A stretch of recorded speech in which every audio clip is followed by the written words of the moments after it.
I have an idea today. I started a song in 2023, August.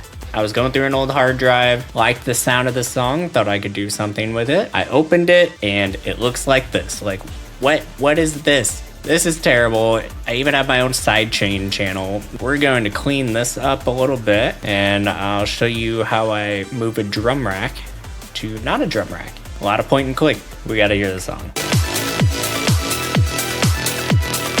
Alright, so as you can see, it's a hit. We're gonna be finishing that one this week. We need a drum group, drums. Now we have these drums. So the way I move a drum rack into not a drum rack, its own MIDI channel. In order to copy it, we need to make its own MIDI track. We'll name it Kick 1. I like my drums in red. So we'll do red, insert a MIDI thing. Now we need to find kick 1, get right on 1. We copied that and now we're on C1. So we need to go up to C3 because that will be the root note when we copy over the sampler. We then go to our drum rack, kick 1 right here, all the way over to the end of the chain. We will copy that, delete our default and paste that right in. Now we've got the entire line. We'll do a quick check. Here's our kick. And then we've got our kick on the drum rack.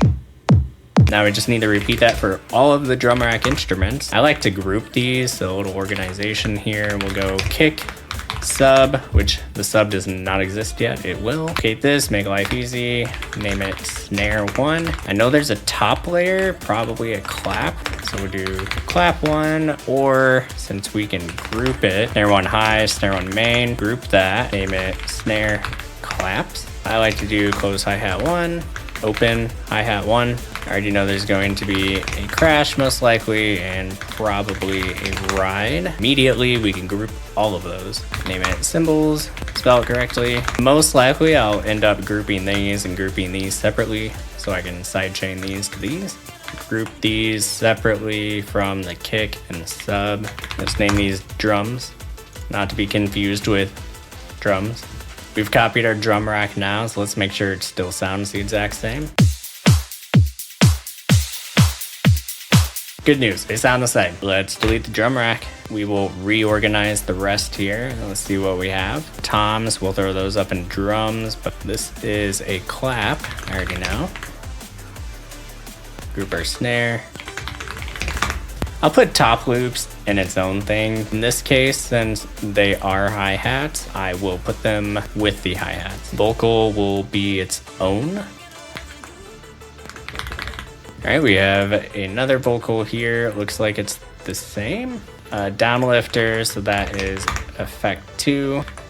Make our own effects. Then we have our leads in green, bass in blue. I like to name all the different basses. S bass is sustained bass. Nothing going on here. I just keep them for placeholders. We have our effects. Then we need to group our instruments. Go white layer ints. We need to throw these all to the right group. So leads get instrument, bass goes to instrument. The last thing we throw a pre-master on. Pre-master, we will put that black. Pre-master in black, so we need to send everything to the pre-master now.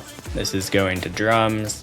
This is going to drums. Make sure everything's the right color. Send to pre-master vocals. This goes to instrument, instrument. These are both under instrument now. This goes to pre-master, instrument, and instrument.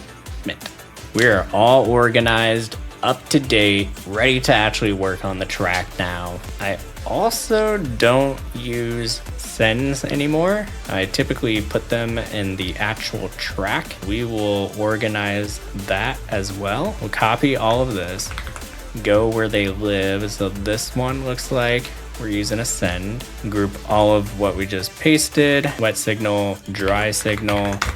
And now we have our effects chain. Make sure this is at 100%, good to go. We can delete both of these sends as we're not using either now. That is how I organize. We got our drums, vocals, instruments, and effects all color coded, ready to get some work done. I'll be working on this one tonight. You may see it someday, who knows? One final preview on it. We did set our pre-master to master as well. Within, we are ready to go.